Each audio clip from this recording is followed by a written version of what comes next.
এই দেখো বন্ধুরা, অনেকদিন বাদে মাছের ডিম নিয়ে আসলাম। আজকে এই মাছের ডিমের বড়া করে একটা রেসিপি বানাবো। এই গরমের মধ্যে বেশি কিছু ভালো লাগছে না, তো আজকে হালকা পাতলা একটা রান্না হবে। চলো শুরু করি।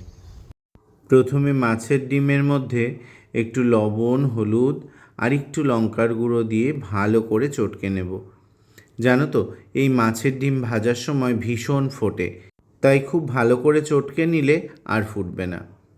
এবার কড়াইতে দিয়ে দিলাম সর্ষের তেল, আর দেখো একটু চামচে করে করে অল্প অল্প করে দিয়ে বড়াটা বানিয়ে নিচ্ছি। এই বড়া তৈরির সময় যদি একটু বেসন দেওয়া হয় তাহলে কিন্তু ভালো হয়, কিন্তু আবার অনেক সময় বেসন দিলে বড়াটা শক্ত হয়ে যায়। এই দেখো বড়াগুলো ভেজে নিলাম। ওই তেলের মধ্যেই আর একটু তেল দিয়ে দিয়েছি, দিয়ে কয়েকটা পটল কেটে রেখেছিলাম, পটলগুলো ভালো করে ভেজে নিলাম। এবার ওই তেলে কালো জিরে ফোড়ন দিয়ে লম্বা লম্বা পাতলা পাতলা করে আলুগুলো দিয়ে দিলাম।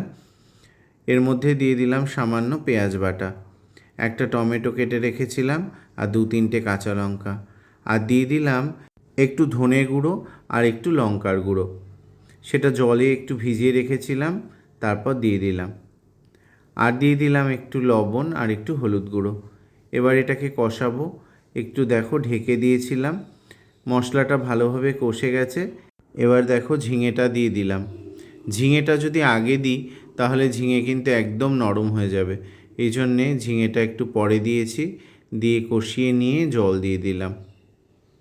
এবার যেই ঝোলটা ফুটতে শুরু করলো, ভেজে রাখা ডিমের বড়াগুলো আর পটলটা দিয়ে দিলাম এর ভেতরে। এবার ভালো করে ফুটিয়ে নিতে হবে। ঝোলের পরিমাণটা একটু বেশিই রাখতে হয়, বড়াতে ভীষণ ঝোল টানে, এই জন্যে একটু পাতলা ঝোল বানালাম।